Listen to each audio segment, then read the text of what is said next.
मैं ये पूछ रहा हूं, ये क्यों हो? विविधता में ही रस है। मानव जीवन की मांग है विविधता। मान लो आपको एक ही दिन जो जचता है वो दूसरे दिन वो नहीं जचता, तो कुछ और जचता रहता है। फिर भी ये विविधता से हमको नफरत क्यों है? ये नासमझ की वजह से या हमारी जो तनाव की वजह से पैदा हो जाता है। यहां पर पथ प्रदर्शक है और पथ बनाने वाले भी है बैठे। नितिन जी ने पथ बनाया और पथ प्रदर्शक लोग भी वो भौतिक पथ बनाए, तो आध्यात्मिक पथ प्रदर्शन पथ बनाने वाले भी यहाँ सारे संत महात्मा और धर्मगुरु यहाँ मंच पे एक साथ हैं। मानव जीवन की दो बात होती है, एक तो मानव होने के नाते सबकी कुछ मांग होती है और दूसरा कुछ जिम्मेदारियां होती है। हमारी मांग कम हो, जिम्मेदारी अधिक हो तो हम सुखी रहते हैं, और जिम्मेदारी नहीं ले हम अपने जीवन में और मांग को ही ज्यादा बढ़ाते जाएं, ये दुख की फॉर्मूला है। और दुखी आदमी फिर उसका ना कोई धर्म होता है ना कोई ज्ञान होता, वो समाज में मानव कहने के लिए भी वो काबिल नहीं होता। क्यों? वो दुख से फिर तनाव से जूझता रहता है। और धर्म का काम यही है कि थाम के रख, धर्मो धार्यते प्रजा। जो धारण करता है मानव को वो धर्म है। दुख से हमको मुक्ति देता है वो धर्म है। अब देखिए जितने भी हमारे महापुरुष हुए, संत हुए हैं, सबने क्या कहा? सुखी भवा, सब सुखी रहे, लोका समस्ता सुखिनो भवन्तु, ये हम कहते हैं सारे लोग सुखी रहे। उसका मुख्य मूल मंत्र है मानव जीवन में हमें वैविध्यता को अपनाए। लड़ाई हो ना हो तो भी एक दो रसोइयों के बीच में लड़ाई हो तो वो ऐसा अच्छा होता है। एक बार ऐसी दो दुकानदार थे, दोनों हलवाई, तेरे मिठाई की दुकान थी, दोनों में लड़ाई होगी तो दोनों क्या था, उनके हाथ में लड्डू ही थी, तो एक दूसरे पर लड्डू फेंकते थे। पूरा गांव जश्न मनाया। गांव के लोगों ने कहा ऐसी लड़ाई आपके बीच में रोज होता रहे। हमारे यहाँ एक कहा गया है कि वादे वादे जायते तत्व बोधा। हम ये सब एक नहीं होने की जरूरत है, मगर सामरस्य होने की जरूरत है। सामरस्य की आवश्यकता है। इसलिए हमारे यहाँ इतने सारे संप्रदाय है, पथ है, हर पथ की अपनी विशेषता है। अभी हम जब सुन रहे थे, स्वामी जी बोल रहे थे, स्वामीनारायण के महंत जी हमारे, वही बात थी। भगवान विविधता पसंद करता है, नहीं तो इतने तरह के फूल, इतने तरह की सब्जी क्यों उगाता? भगवान कहते तो एक आलू बना के बस यही खाते रहो जिंदगी भर। नहीं, आलू भी बनाया, बैंगन भी बनाया, भिंडी भी, इतने तरह तरह की सब्जी, तरह तरह के फूल, तरह तरह के लोग और तरह तरह के उनके दिमाग। बड़ा विचित्र लगता भाई। ये विचित्र संसार को जितना तुम देखते हो उतना ही और आनंद बढ़ता है। ये बुद्धिमान आनंदित होते हैं वैविध्यता में, मूर्ख उससे दुखी होते रहते हैं, लड़ते रहते हैं। मूर्ख लड़ते हैं। भगवान बुद्ध तो एक हुए, आज 32 अलग अलग बुद्धिज्म की शाखाएं हैं।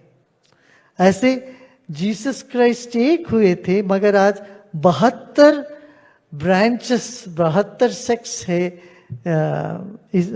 क्रिश्चियनिटी में। इस्लाम में भी ऐसे, और हिंदुइज्म में तो अनगिनती है। हम तो सबसे पुराने धर्म यहाँ होते हुए भी इतने सारे संप्रदाय है, मतांतर, इसमें ये सब मत संप्रदाय वगैरह है, और इन सब का होना ही खूबी है। भारत की यही विशेषता है, और एक एक संप्रदाय दुनिया के एक अनमोल रत्न है। इसलिए इन सबको हम साथ में लेके चले, इन सब का सम्मान करें। ये ना सोचें कि खिचड़ी बनाएंगे सब पर मिला कि एक ही होना चाहिए, नहीं, अलग अलग होनी चाहिए। एक ही भोजन में आप रायता भी लेते हो, खीर भी लेते हो, सबका अपना अपना स्वाद होता है। वो ये सब मिला के कुछ पीने की चेष्टा करोगे, एक गलत होगा। और कोई भी ये कहेगा हमारे भगवान तुमसे बेहतर है या इसी से मोक्ष मिलेगा, बोलोगे गलत है। ये जो डिसहार्मोनी क्रिएट करने की ये जो चालाकी है, वो यही कुछ लोग ये बोलते हैं तुम सिर्फ हमारे धर्म पे आओ, हमारे पथ पर आओ, तभी तुम सुख पाओगे, मुक्ति पाओगे। ऐसी बातों को यहाँ जितने भी महान भाव बैठे थे सबने उसको खंडन किया है, बोला कि ऐसे नहीं होना चाहिए।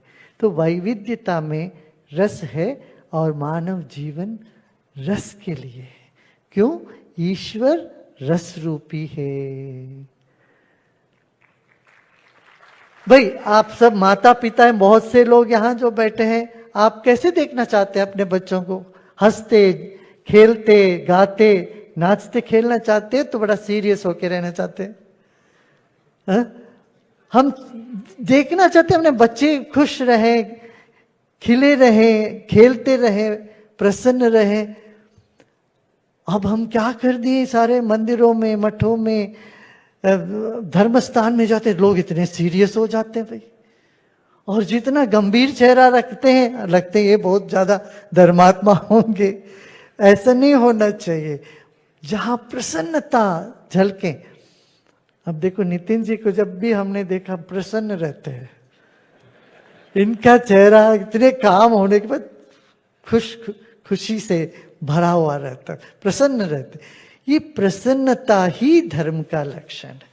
हमारे लोकेश मुनि जी देखिए, जहां भी जाते हैं बिंदास हो, हंसते रहते हैं, खुश रहते हैं। हमारे सब, आप यही देखो, धार्मिक व्यक्ति में खुशी उमड़ती है, प्रेम की लहर उठता है उससे।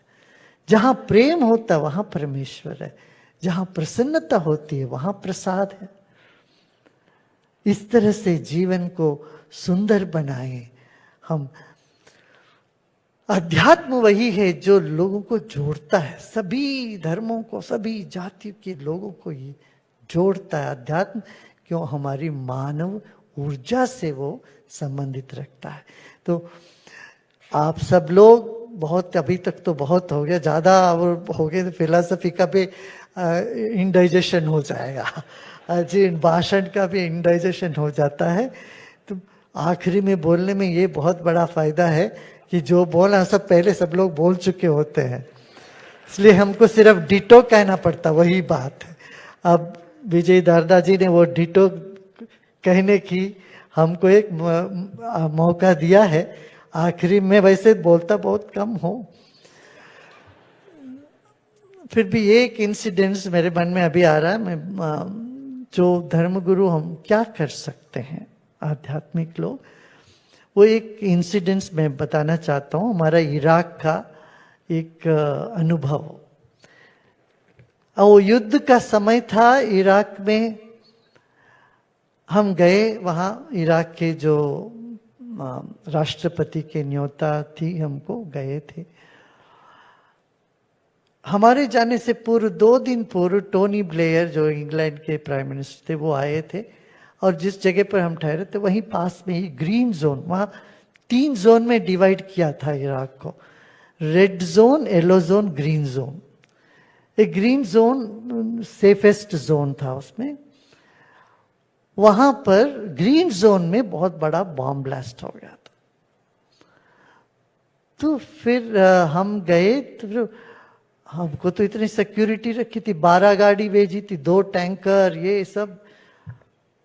हमको देखे तो घबराहट हो रही, किसी को भी देख के घबराहट हो, इतना सिक्योरिटी, 2 टैंकर और 12 गाड़ी आपकी गाड़ी के इर्द गिर्द। मैंने कहा मैं तो ऐसे फोर्ट में रहने के लिए तो नहीं आया, मुझे रेड जोन में जाना है।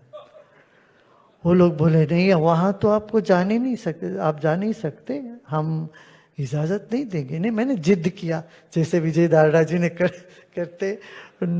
और वो नो नहीं लेते, he never takes no for an answer. I appreciate आपको ये काम, आपको ये जो कला है ना आपकी, ये सबको आपको सिखाना पड़ेगा।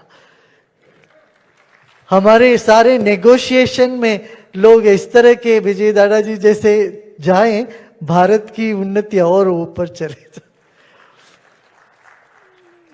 हम we are not so good in negotiation, I tell you, in the international arena, but we need people like him.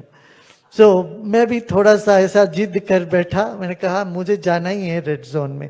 वो बोले ठीक है, हम येलो जोन के एंड तक आपको छोड़ेंगे, मगर आगे आपका रिस्क है। हमने कहा ठीक है, हम जाए। जब हम गए, वहाँ की जो समुदाय था, वाशिया काउंसिल की बैठक थी, उन लोगों ने हमको बहुत अच्छे से स्वीकार किया, रिसीव किया। वो बोले यहाँ आज तक हमारे सुख दुख पूछने कोई नहीं आया, आप आए तो हमारा दिल बहुत भरा आया है इस वक्त, कह रहे थे। सबके आंखों में आंसू था। मैं उनकी सारी बात, वो ना हिंदी ना अंग्रेजी कुछ बोलते हैं, ट्रांसलेटर के जरिए उनकी सारी बातें हमको सुननी पड़ी। बहुत दर्द से भरे हुए थे वो लोग। हमने कहा आपने मुझको इतना प्यार से बुलाया, मैं मगर कल एक और अतिथि को लेके आना चाहता हूं, आप दोबारा कल आऊंगा।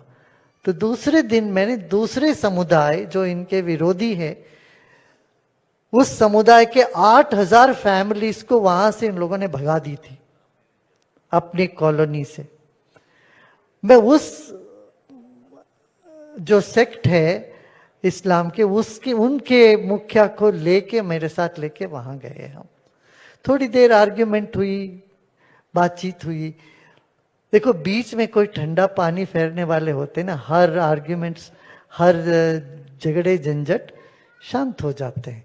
फिर उन्होंने तो वो सब गले उले लगा लिया, फिर बोले ठीक है। मैंने कहा हमने जिनको ले आया, आप इनको यहाँ दोबारा बसाना पड़ेगा, ये आपका गिफ्ट है मेरे लिए, तोहफा है। सो उन्होंने माना। फिर वो एक बड़ा एक टर्निंग पॉइंट हुआ इराक के हिस्ट्री में। वहां पर फिर उन लोगों ने वापस उन लोगों को, जिन जिनको वहां से भेज दी गई थी, उनको वापस बुलाए। 8000 परिवार।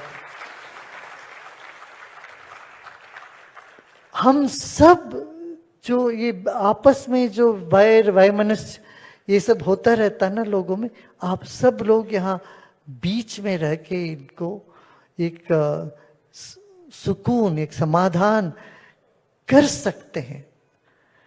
और अड़ोस पड़ोस में, गांव में, शहर में, जहां पर भी कोई झंझट हो तो हम एक एक व्यक्ति में एक क्षमता है, हम सब इस तरह से कि ये धर्म का काम होगा। भड़कता हुआ आग में और पेट्रोल ना डाले, उसको शांत कराएं। और जहां सब तुम बहुत ठंडा पड़ गया, वहां थोड़ा आग भी लगाना चाहिए। जहां ठंडे हो जाते हैं लोग, कुछ नहीं करते, वहां आग लगाओ ताकि वो वहां कार्यरत हो जाए। देखिए हाँ, ये प्रकृति जैसा है वैसे हम भी हैं। हाँ, इतना ही कह के मैं आप सबको बहुत बहुत प्यार और बहुत बहुत आशीर्वाद देते हुए वाणी को विश्राम देता हूँ। ओम शांति।